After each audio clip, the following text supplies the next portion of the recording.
Welcome to Sharing the Mic, Frontline AIDS podcast series. My name is Joyce Ouma, the Interim Executive Director of Frontline AIDS. Over the next 6 episodes, we will bring together experts, advocates, leaders, and trailblazers to explore pressing issues that impact on people living with and affected by HIV around the world. Frontline AIDS is a partnership made up of community organizations in more than 100 countries. We've been at the forefront of the HIV response for 30 years, taking local, national, and global action on HIV, health, and human rights. We want a future free from AIDS for everyone, everywhere. Will you join us to end it? Now, it's over to Ben Plumley, the host of Sharing the Mic. Thanks, Lois, and let me add my welcome to everyone joining Sharing the Mic with a Shot in the Arm podcast. And I am really thrilled that a very good friend of the podcast, Oratile Moseki, is joining me as co-host. Hey, Oratile, how are you? Hi, Ben. I'm great, thanks. How are you? I'm good. Now, what the hell are we doing? Why are we doing this podcast? Is HIV a feminist issue? What are we up to? You know, honestly, Ben, when when I was offered to co-host with you on this podcast, I asked myself the same question, because for me, it's kind of self-evident. You know, HIV has always been a feminist issue. As a woman coming from Botswana in the global south, HIV and women's equality movements have coexisted and coincided forever. And it's interesting, isn't it? Because in the north, particularly with an epidemic that was hitting gay men primarily to begin with, but not exclusively, of course, it is perhaps an epidemic that is not thought of in terms of its impact on women. But I've often reflected on the sort of the truism that HIV is a disease of women spread by men. And so I think it's a really important topic that we're going to cover today. And I hope you will keep me honest and in my place as, I hope, an ally, but clearly not someone on the front lines to be able to speak to this. Oh, no problem. I can do that, certainly. I'll keep you asking the right questions, and also challenging you on your own experience, because I think a lot of this conversation boils down to how you've experienced both feminism and HIV activism. So I'd, both love to hear your experience, but also challenge you a little bit coming from, as a white man coming from the global north. Yeah, for sure. Well, challenge accepted. So should we introduce our guests? Oh, yeah, definitely.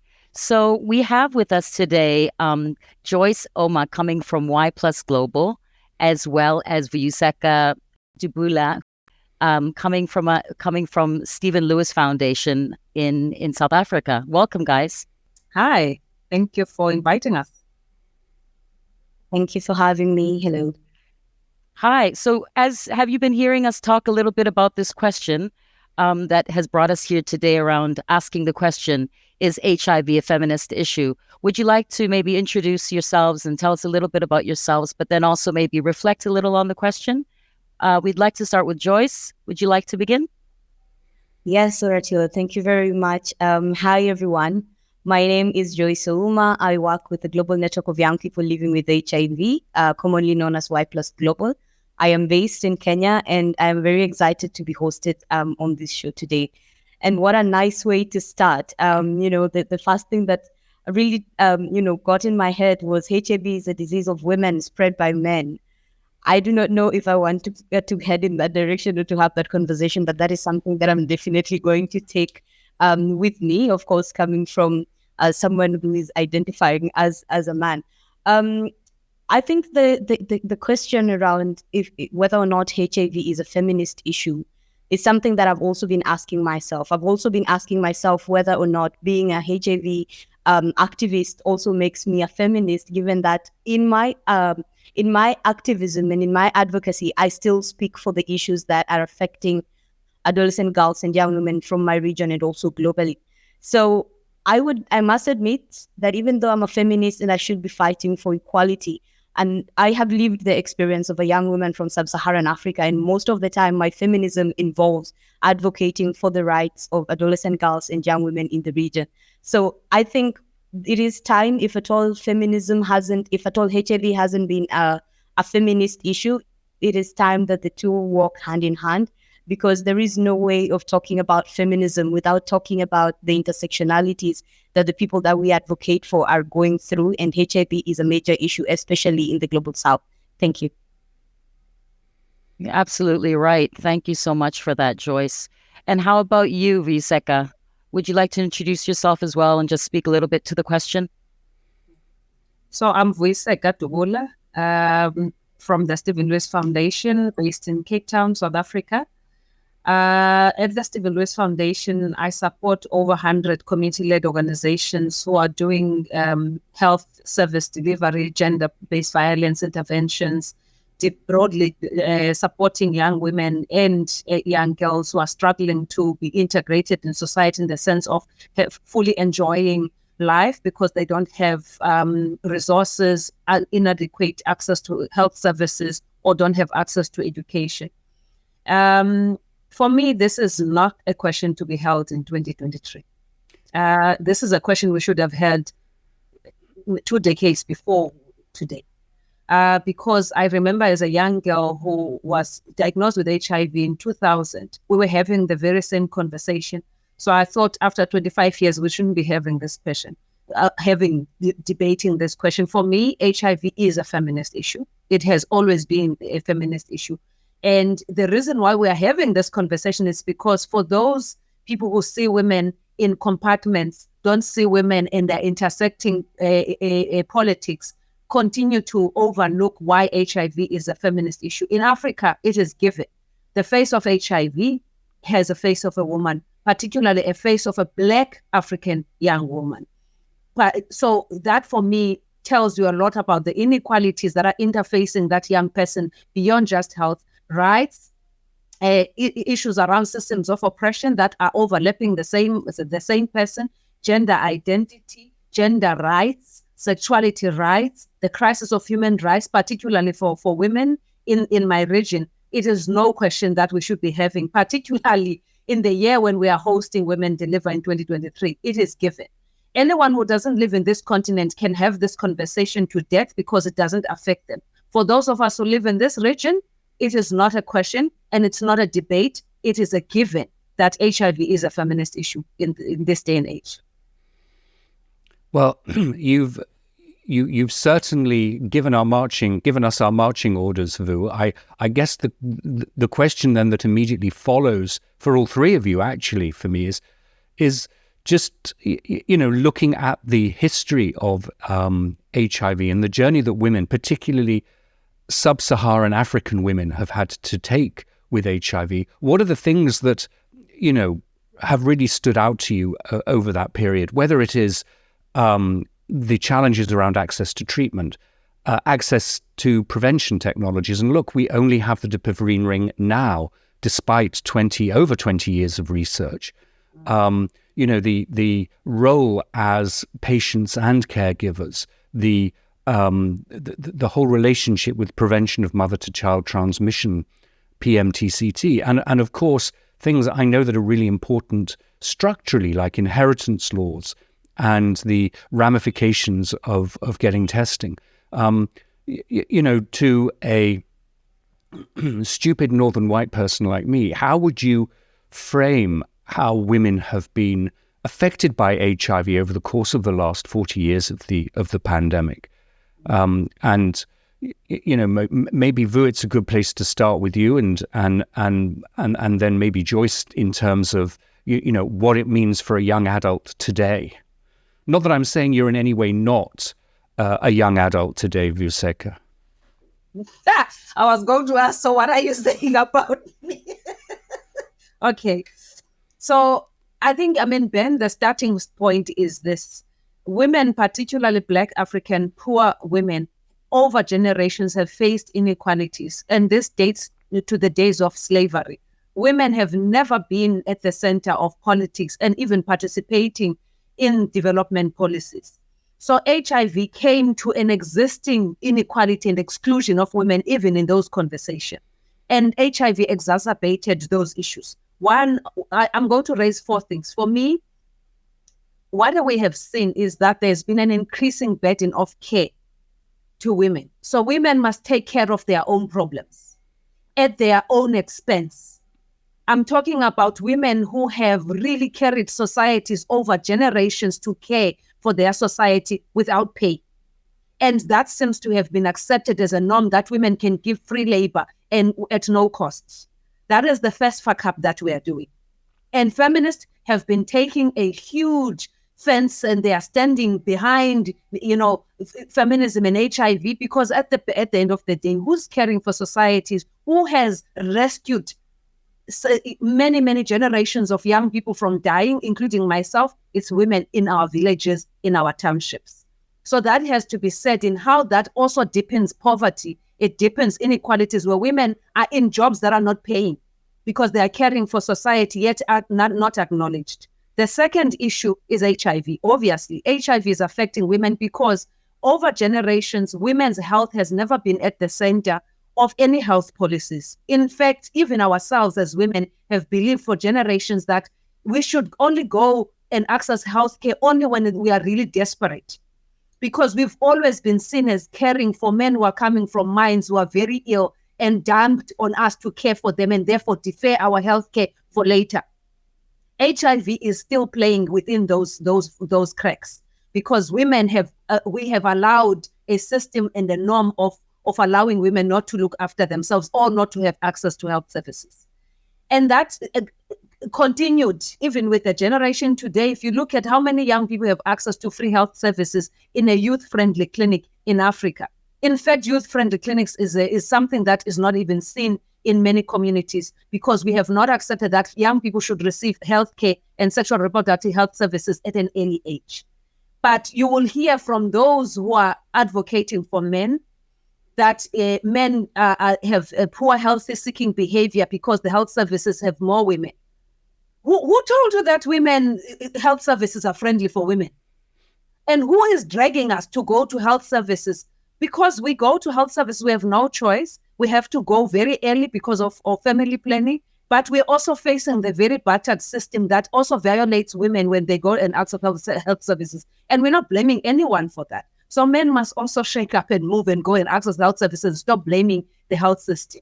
Because the health system is not friendly for women either. I'm talking about women in our diversity. Transgender women are struggling to access health services. Lesbian women are struggling to access health services. So for all of us, it's also a struggle. So we must change the system and not blame each other that this one is caring and the other is the distributor and the other is the receiver. The third thing is violence. The last thing is violence. The violence against women, sexual violence and homicide against women has increased. Yet we live in a society where human rights protection should be upheld in each country. Why is that the case? And I think those are things that I've seen and experienced in this lifetime that I never thought that I would see. And they are all overlapping with HIV because each of these issues that I've raised, HIV is at the center. They're caring for people living with HIV. HIV is affecting young women. Violence is affecting young women. Sexual reproductive health rights are not upheld in most countries. In fact, they are diminishing. There's no funding and resources to support, to support service delivery and supporting young women to have access to health services. I mean, Oratile, I mean, obviously, we really want to hear from Joyce, but what is your sense listening to Vu speak very passionately? I mean, you straddle a number of cultures in the North and the South, and I just wonder how you feel hearing how so structurally and fundamentally health services, social services, economies are not designed for women. I mean, thank you very much. You took the words out of my mouth, Vuyiseka, on this issue. As I had said earlier, I was very surprised that this is a question that we're even asking. I feel like as somebody was educated in my activism in Botswana, in Southern Africa, where these were just a given. I think it's also, at some point, we need to differentiate between raising this issue as, is it a feminist issue versus is it a women's issue? I think it's been both, but I think they mean different things. And when we say feminist, for me, it comes with a loadedness of understanding a discourse that might have not been possessed by the women for whom we are speaking for here. But if we say it's a women's issue, everybody accepts it's a women's issue. But feminism is a power structure unto itself. And feminism is different in different places. I mean, the feminisms of the Americas and Western Europe are very different from what we might articulate as maybe, let's say, intellectuals in Africa. But at the end of the day, I don't think women are going around in this discourse around, are we practicing feminism when we are doing this? What we are doing is necessity. This is about survival. For the women for whom HIV is a feminist issue, don't have the time or the luxury to be talking about it as a theory. It's just a mere experience. For me, the reason why it's also a very strange question for us to even be asking in this day and age is, for me, in Africa, gender equality movements and HIV occurred around the same time when they were becoming hot. So issues, for instance, the constitutionalization of gender, non-discrimination on the basis of gender in Botswana, where gender was included enshrined in the constitution, was in the 2000s. And it was at the same time, those very same activists recognized that women needed power, resources, opportunities, and voice in order to be able to lead on HIV. As you say, they are the caregivers. They're the ones who need certain resources in order to respond to HIV, as we would say. But did we ever consider it as a feminist, quote unquote, issue? Or did we just know that this is women lead in social cohesion, in social capital, right? Without asking for that recognition, without demanding recognition, but that recognition being needed. So, I mean, I don't think I straddle it so much as feeling like I've walked out of one room, being in Southern Africa, where I grew up and started my activism, and walked into working in an INGO that speaks for these issues, and then walking to big rooms, global policy spaces where people are asking questions that for me have never been an issue. So in that way, maybe I'm straddling it, but it's unfortunate. Why are we having this conversation in this way? Why are these things being siloed when they are inextricable? You can't address HIV if you don't also empower women to respond, because they are the ones who are responding and leading on the HIV response. What about you, Joyce? What do you feel in terms of your own experiences? Thank you so much for that, Oratile and Vu. I think I'm getting very deeper insights and also getting a bit of lessons of what used to happen before and also what is happening now. And I'm quite sad that not much has changed. And also coming in, I think I bring in a different perspective of coming from the Eastern Africa part of Africa, where things are a little bit different, where people still practice wife inheritance. I would like to say that why the statement that was said at the beginning of this podcast really meant a lot to me was, for once, the blame was actually on the men. I feel like constantly the issues around HIV are mostly just centered around the women. Of course, we know the statistics are high on the women's side, but probably because we also make up the highest population. We also suffer a lot of inequalities that are usually uncalled for and are usually going unaddressed. And in my own experience as a young woman, if I walk into a facility today, for example, to ask for a condom, I will automatically be given a whole box of male condoms. No one will ask me if I need a female condom. No one will ask me if I need a dam, for example. No one will ask how I identify. I will automatically be given a male condom. It's the same thing. The male condom has evolved over time. It's become something else. It's easy to use, but the female one is still the same old. Nothing much has happened, at least from where I stand. It's actually very expensive. And I feel like women are carrying the burden of the epidemic. And yes, I completely agree with you all. And the fact that ever since I started my advocacy as a young woman living with HIV, I've constantly been told by the other seasoned advocates that you're lucky to be an advocate at this time when there is medication, at this time when, the world is ready to listen, at this time when there's meaningful engagement. Even young people are actually being listened to. And I can only imagine what the situation has been like in the past.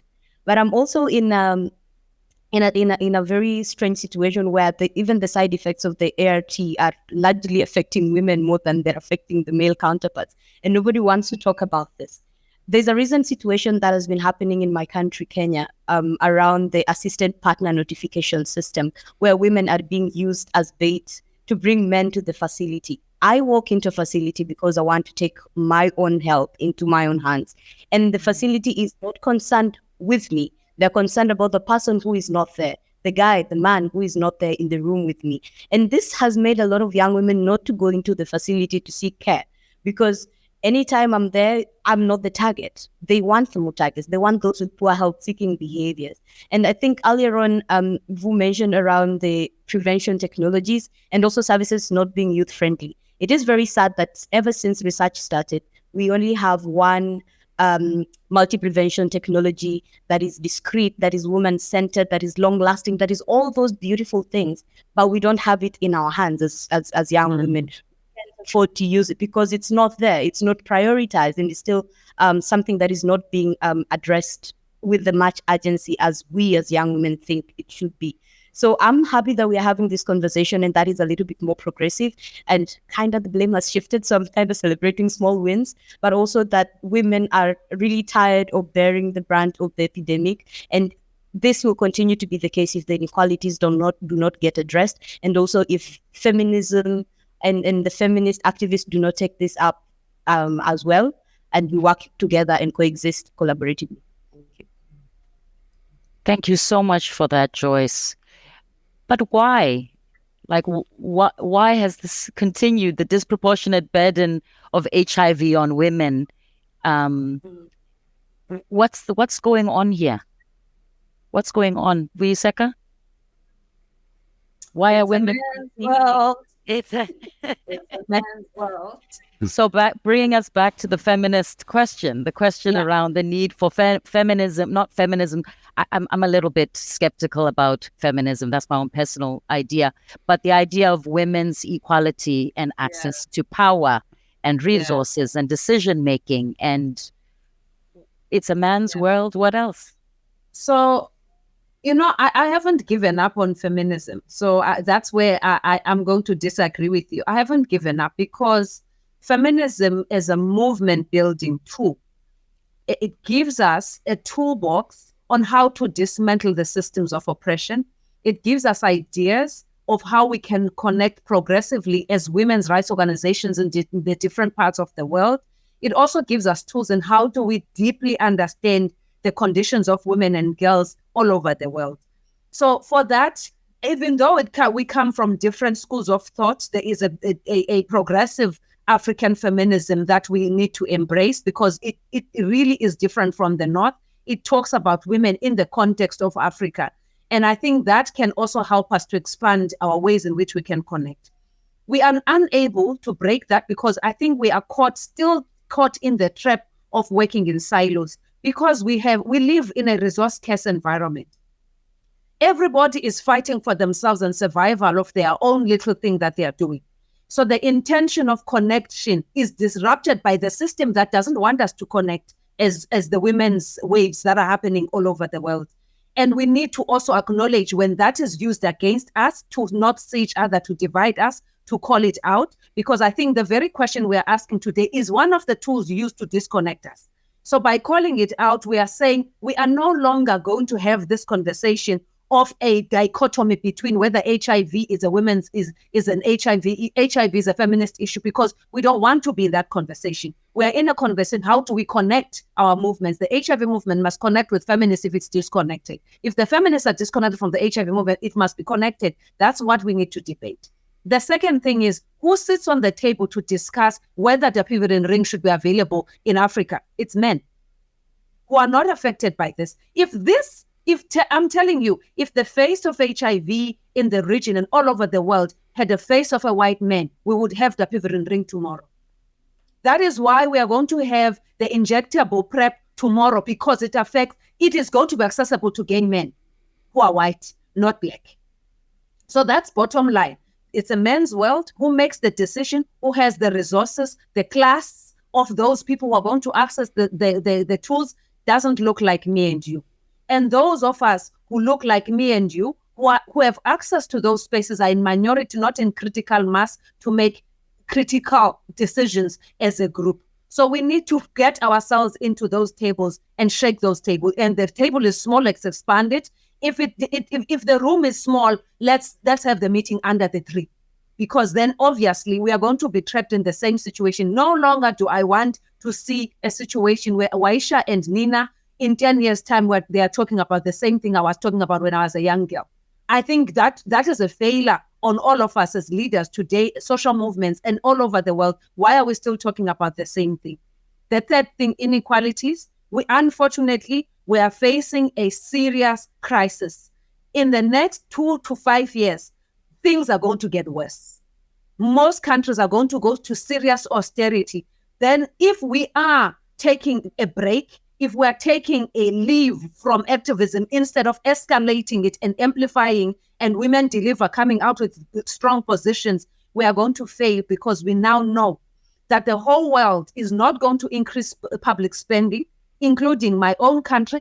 They will not fund the Piven Ring if we do not put pressure and make sure that our agenda is prioritized and financed. And that agenda is a community agenda. So that, for me, is something that we shouldn't give up. And therefore, we shouldn't be having conversations that don't matter. This conversation doesn't matter, especially for Africans. Thank you for that. So what I hear you saying is stay in the room. That's a good wisdom and advice from you. Don't leave the room in frustration, like often I feel. Leaving the room, knowing that division is coming from a place that is intentional to divide and conquer, and that we need to join up those movements now, no matter the scarcity that exists, because right now we're in a crisis that is escalating and we cannot take our foot off the pedal. We need to connect our movements. Yeah, thank you for that. And I see you there, Ben, listening to all of this. What's going through your mind? How do you feel as somebody coming from the global north? Vuyiseka's talking about white men being at the table on behalf of women, of Black women, women of color. When it comes to HIV, what are you thinking? Well, I think, and rare for a podcast host, I think I need to shut up and listen. It's the first thing. But I also think that it's really frustrating and upsetting to hear this, because, I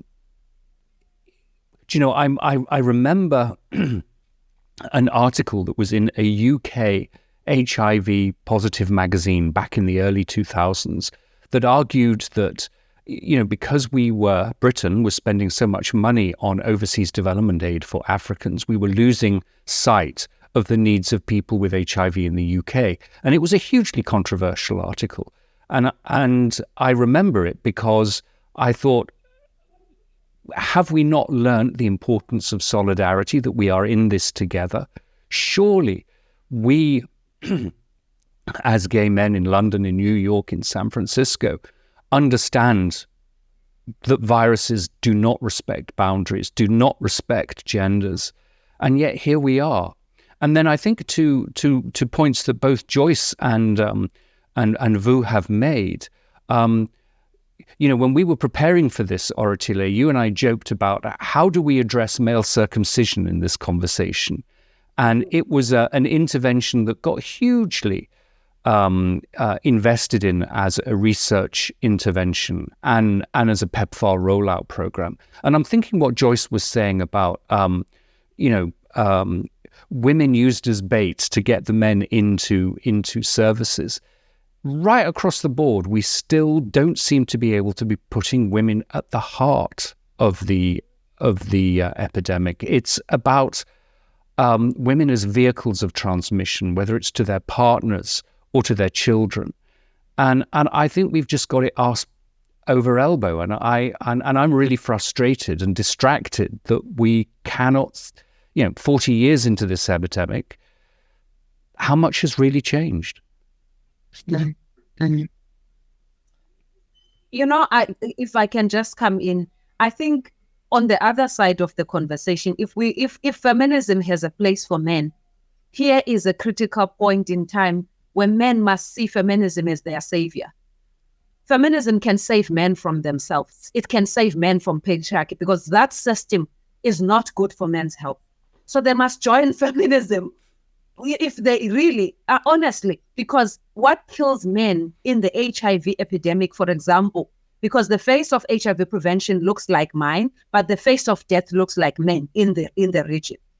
And here is a point where men needs to see that patriarchy is not good for them, because it takes their right to decide to go and access health care because of their toxic masculinity, of thinking that they are too macho to go and present themselves for care. And feminism is the facilitator to say, to hell with systems of oppression. You can go and access health services whenever you want to. You don't have to wait for your partner, and so on and so on. So they need to join the struggle, because it will save them. Of course, I'm not naive that the system itself does not give men power over women's bodies. It doesn't give men power over health and economic systems. I'm not naive. But this is an opportunity for an olive branch to men to come on this side for their health, so that we no longer have a face of Black men looking, representing mortality in Africa. We can have a face of Black men thriving and healthy. So if I were to put this to you, Joyce, no pressure. We're just seeing, Y+ Global and other movements of young people as really our future. And do you see changes in the way your colleagues, people in your network, men and women, interact and are thinking differently, and are we talking an old story, or is this something that is still very, very relevant for you? Wow, that's an interesting one. But yeah, we usually say that young people are no longer the future. I mean, we are the now. And to answer your question, we have already managed to claim the seat at the table for adolescent girls and young women especially. And we are now talking the diversity. As it is now, we are no longer just fighting for equality for men and women. We're shifting from that binary kind of approach. And we are beyond that, and we are seeking equality for all human beings. But equality is still going to be unfair. The scale is still going to be rigged for as long as there are those who had a head start and there are those who are just coming in right now. So what movements and networks of youth, such as Y+ Global, are doing right now is we are trying to level the playing field. We're trying to level the playing field by lobbying for more opportunities for us, because we are also not going to get out of the room. Initially, it was just the two. It was all men, women, and now we are bringing in a different aspect that, no, we are coming in all our diversity. We have been oppressed. We have been discriminated against. As young people in general, we have been blamed for the pandemic and epidemic. We have been denied access to treatment. We have called for youth-friendly services. We haven't received that. We are becoming parents. We are becoming everything. And now it's time for us to also have a seat in the room. So young people have stepped up. We are claiming, demanding ethical and meaningful engagement. We're demanding to be listened to, regardless of our diversity. And of course, we are all throwing our weight against behind the adolescent girls and young women, especially in sub-Saharan Africa, because we understand the pain. We understand the brand that they're carrying. And yeah, that's exactly why some of us are already there in those places, because we recognize, we feel it, we experience it. So it is sad that this reality is as it is, but we hope that if global health leaders and every partner, including the men, including women, including all gender diverse individuals, are willing to listen, join in, be feminists, and also have the HIV agenda on the table, address the inequalities, because otherwise then we are less than a decade to 2030. We will still be having these conversations if we do not listen to the young people to provide the innovative and strategic directions that we have, that we offer, and that haven't been put in play before. So yeah, we're bringing in a lot of new experience, a lot of fresh fold, and yeah, we're excited to be at the table, only if listened to. So the flip side of the coin here is, and this is one of the reasons Oratile and I were so keen to have this conversation, because it isn't just the AIDS movement, it's the broader women's movement around the world, and that the challenge of bringing HIV into that agenda has been surprising. And here we are recording this for release with the Women Deliver conference that we're all extremely passionate about.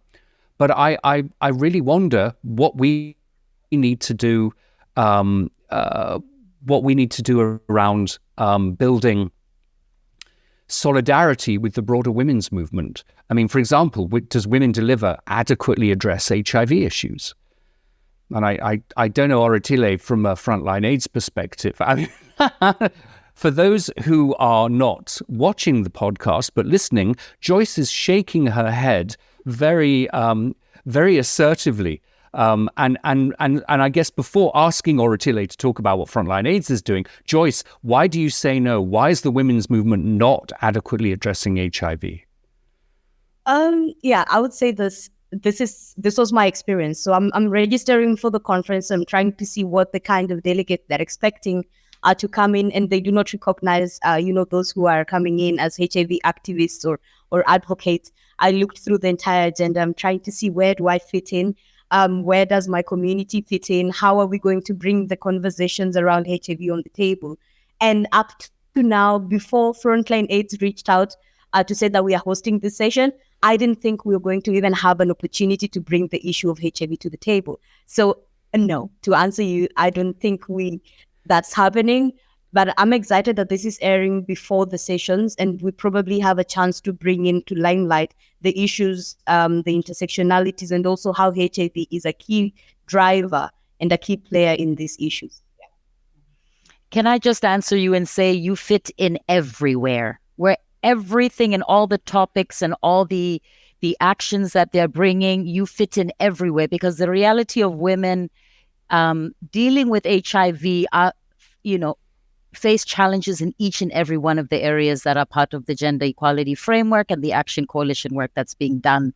So, without spreading yourself too thin, I think keeping, and this is what Frontline AIDS is seeking to do, is bring in partners such as yourselves and others to make sure that the kind of cohesion and solidarity work that the both of you are both encouraging me to, inspiring me to say, we need to bring people together. That's what we're trying to do, is make sure that those two movements are brought closer together.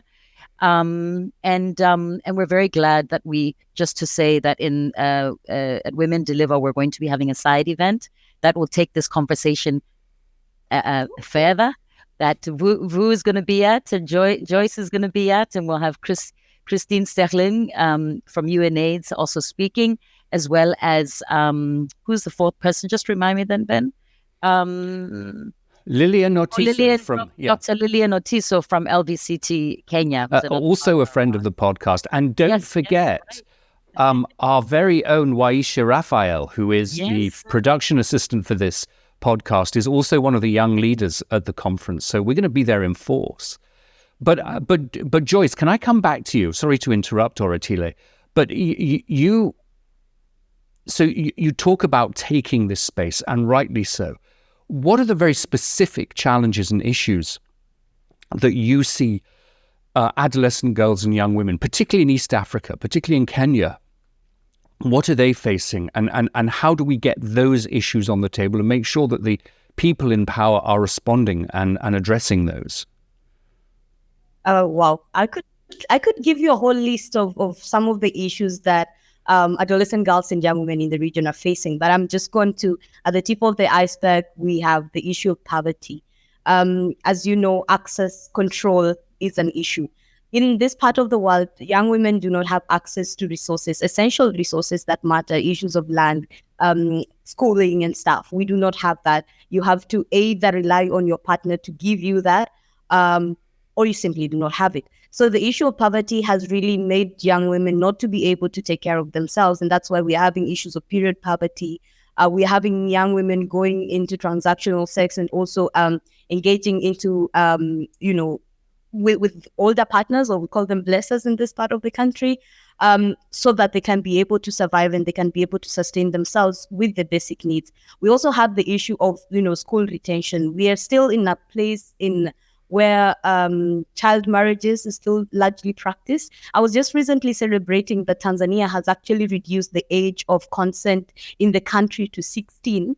But my colleagues in Tanzania informed me that there is a flip side to this, because the country actually therefore translates into allowing child marriages. So young women are going through it all. Young women are suffering through it all.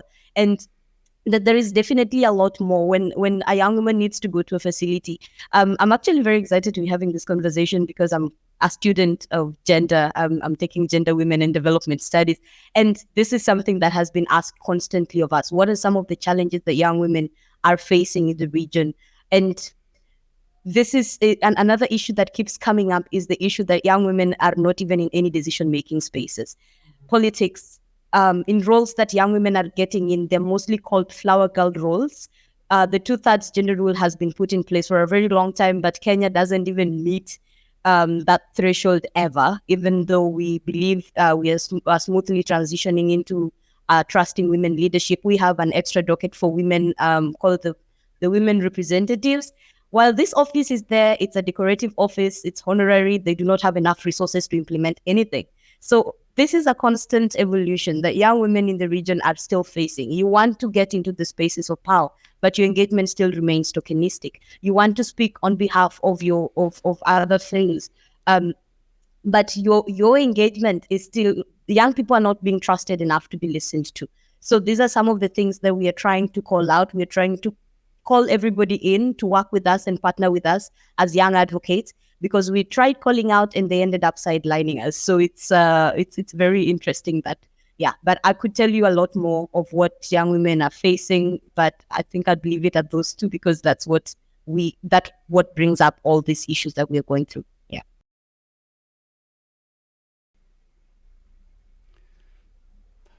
We have radio silence, Oratile. What are your thoughts? What should we be asking our guests? I'm just deeply satisfied with this conversation. And I was just thinking, kind of a little bit impromptu, to think a bit of visioning what could be possible.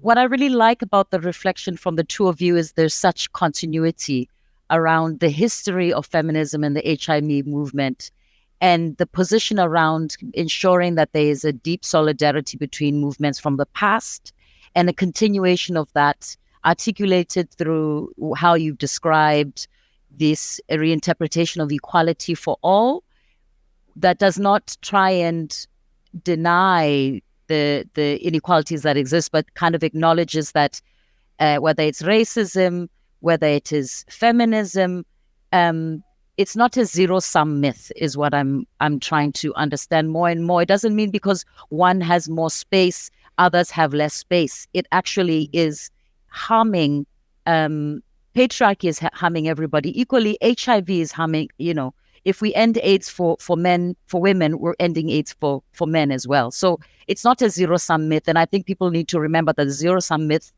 as a concept in all of these issues, social issues, is very intentional, and it is meant to cause friction and divides between people. So I'm very happy to hear that there's that continuity of articulation between the past, the present, and the future of these movements. But could we vision a little bit what could be possible if we could join up movements? Because we've spoken only about two movements, but there are many others. There's ones around anti-racism, there's climate change activism, there's HIV, there's feminism. What could be possible if we could join up these movements? What do you think, Vu? I think there's work to be done to connect first, by acknowledging that even if we are coming together, we are not asking movements to disband or to leave their core business, but we need to find one or two things that connects us. For example, mentioning climate justice, there's an impact of climate change in health, and how does that impact HIV services? And just go in that chain with one issue that connects us, and then movements can continue to do their other work, but at the same time there must be one thing that connects us. The reason why that is important is we can't continue in the silo, because the silo is fracturing us. The silo is polarizing our politics. The silo is disconnecting us. And I think by intentionally connecting, it allows us to really, our vision will be diverse, complex, intersectional, because we are dealing with complex crisis. And that complex crisis allows all of these deep heads and, people who are committed to social justice to imagine how do we arrive at social justice and what is the process of getting there. Because even where today, the very thing we're benefiting from, which is access to affordable antiretrovirals, was something that was imagined by a multi-sectoral group of people. It wasn't one group of people, just those who are HIV positive who came together. It is people who said this issue of affordability cuts across all struggles. It's not just an HIV struggle. We need to find that moment. But who is going to create that convening? Because it takes one meeting to give birth to a bigger meeting, to give birth to a larger wave. We need to start somewhere.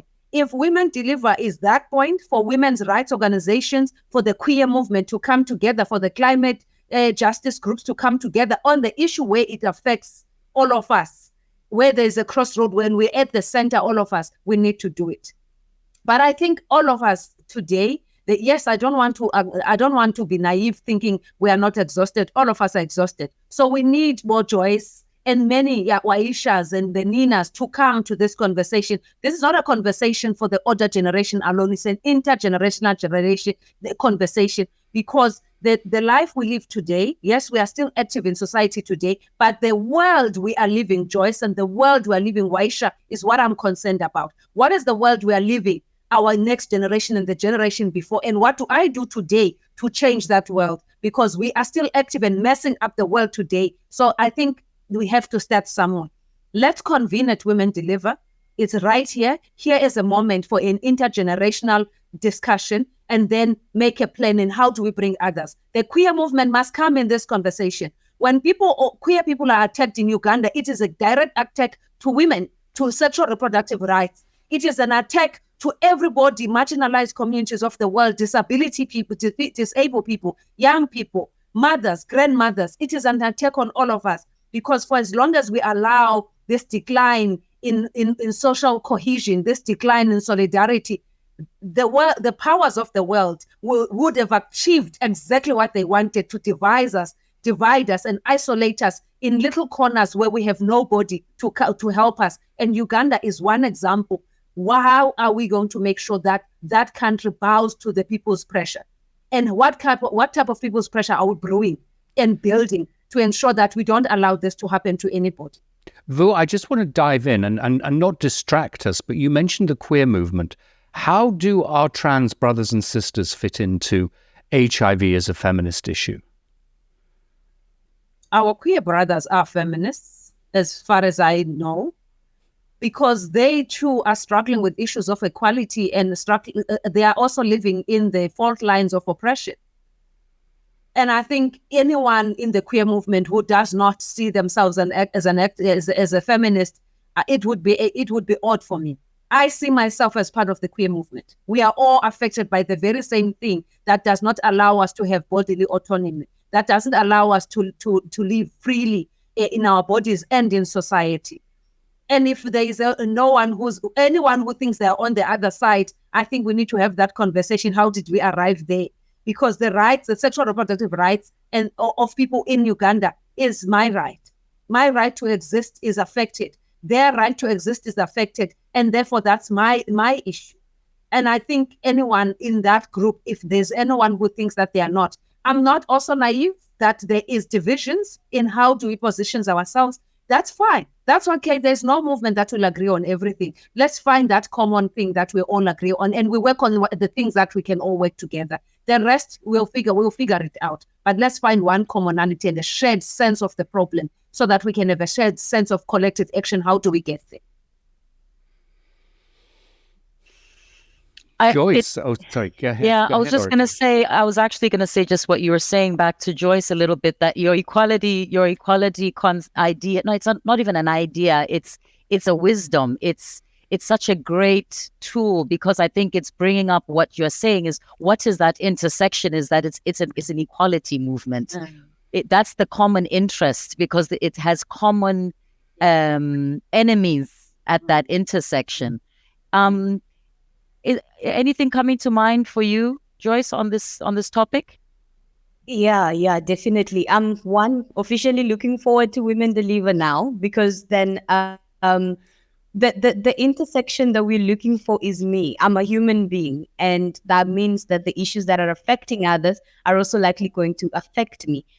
Before I'm a young woman from sub-Saharan Africa, before I'm a young woman living with HIV, I will still be affected by climate change. I will be affected by the criminalization that is affecting the queer communities in a neighboring country, which is almost becoming Kenya, by the way, because our legislators have also tabled an almost similar bill. So it's a wave that is going on, and what is affecting the others is also likely to affect me. So I'm sharing a vision where we have a common understanding. We no longer want to work in silos, but we want to work together. We no longer are questioning whether or not we have the same mission or we have the same vision for this, but we are all working in response and ensuring that one thing is for sure: human rights are met. Man or woman, gender diverse communities, sexual minorities, whoever, trans or not, or cis, everybody gets to experience the highest attainable standards of health. I think that's the first thing that usually suffers. And everybody gets to, be safe in their own communities, in their own countries, and in their own lives. So I'm really sharing the vision. I've learned a lot, and I'm really, really looking forward to hearing what, the climate activists are also bringing in, so that we stop playing this blame game, blaming each other, that you're the reason why this is happening, you're the reason why this is happening. But we are now working, we all agree a problem has happened, and a problem has happened for the past 4 decades. That's why we have not been able to address HIV.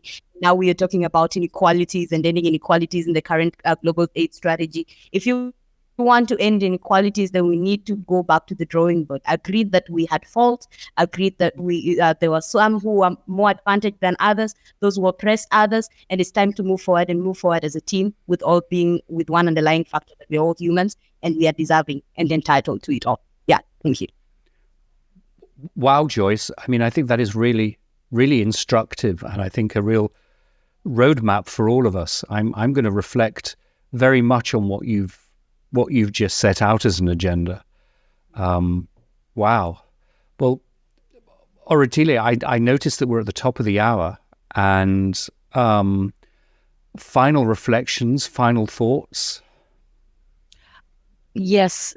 Final thoughts is I entered this conversation quite skeptical and a little bit frustrated. I think a lot of us are feeling that the conflict, the divisions between movements, the desperation of the crisis that looms. We're in one. We will continue to be in a growing crises in the plural. But feeling now quite inspired and motivated by this conversation that we've had with our panelists today, and a little bit jealous that I'm not going to be at Women Deliver, but enjoy and have lots of fun. And I'd love to hear back after. I know you're going to be doing Vox Pops, and you're going to be doing a lot of blogging and a lot of other comms specials. So I look forward to seeing that. So what a lovely way, Oratile, to set up a Shot in the Arm podcast at Women Deliver. Wuyiseka will be there when we will be doing, as you say, Vox Pops, and she'll be reporting for us from the conference. So, yeah, super. Well, look, it just remains then for me to add my thanks to Vuyiseka Dubula, to Joyce Ouma, and of course, Oratile Moseki, to you. And I'm looking forward to future podcasts where we can get into some more good trouble. Thank you so much for joining us. Thank you to the Frontline AIDS team, to Ali Liu, to Suzanne Fisher-Murray. Thanks also, of course, to our production team at A Shot in the Arm podcast, headed up by Eric Espera, our director and producer, Waisha Raphael, and our summer intern, Will Lansdale. And then finally, a big thanks to you, our viewers and listeners. We really appreciate all your comments and suggestions. You can find us wherever you download your podcasts, and of course on our YouTube channel. Have a great week and a safe week, everybody. Thank you too.